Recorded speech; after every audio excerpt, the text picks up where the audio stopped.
以前賣樓咧，同你講，喂，而家賣邊度？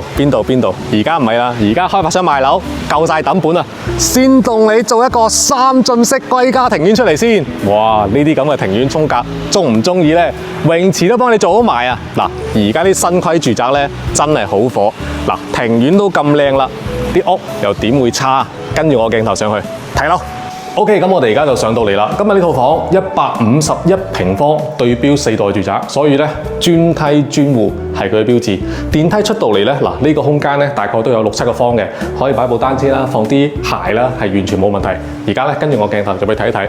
咁啊呢個戶型咧151平方係一個標準嘅大橫廳，你可以睇到咧從呢埲牆到前面呢個投影位置呢個開間嚇，足足有成9米咁闊。咁有啲朋友好好奇，點解會做到咁闊咧？原因係咩咧？因為其實佢呢度咧係有間房嚟嘅，不過佢做樣板嘅時候咧，就將呢間房剝咗。當然啦，如果唔剝嘅情況下，就呢個位置開始到前面呢度都有6米幾，我覺得開間係完全夠啦。好啦，行翻過嚟喺呢邊咧就係你屋企嘅餐廳啦。咁呢個餐廳嘅位置咧，其實開間嚟講嚇，進深唔係好深，但係擺張5個人左右嘅小台，我覺得係冇問題。一家人食飯係完全夠噶啦。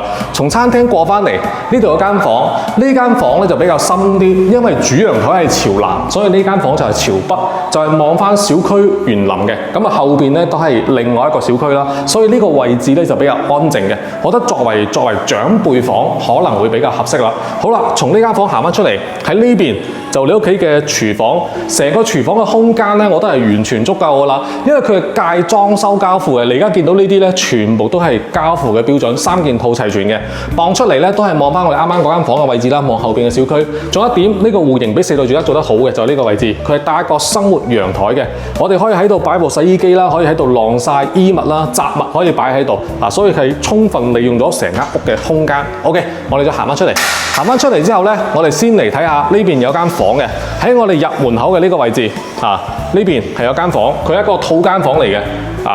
空間嚟講咧唔好大，整體大概係10零個方，南向望小區園林景觀，視野嚟講咧係唔錯嘅。好，最後咧我哋過嚟睇睇呢間屋最大嘅亮點就係呢個露台啦。點解呢個戶型可以對標4代住宅咧？最核心嘅原因就係在於呢個露台。呢個露台咧實打實同大家講即係我展開雙臂我而家打開呢邊都仲有咁長嘅空間，成個露台嘅面積咧大概去到25平方。咁呢個露台咧可以用嚟做咩？我建議咧其實係封咗窗可能會更加好用啲成個面積納入個客廳，整體嚟講就比較大啦。而且南向咧望出嚟咧，啱啱好而家賣緊呢一棟嘅位置咧，係成個小區入邊應該係位置最好嘅。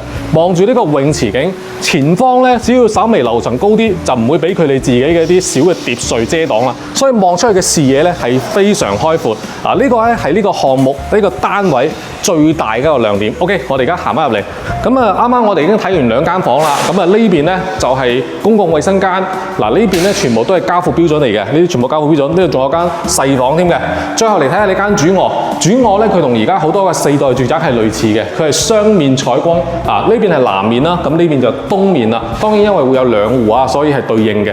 呢邊就係佢主臥嘅衛生間，空間亦都 OK 嘅。如果你唔中意淋浴，可以完全擺個嗰個浴缸都冇問題。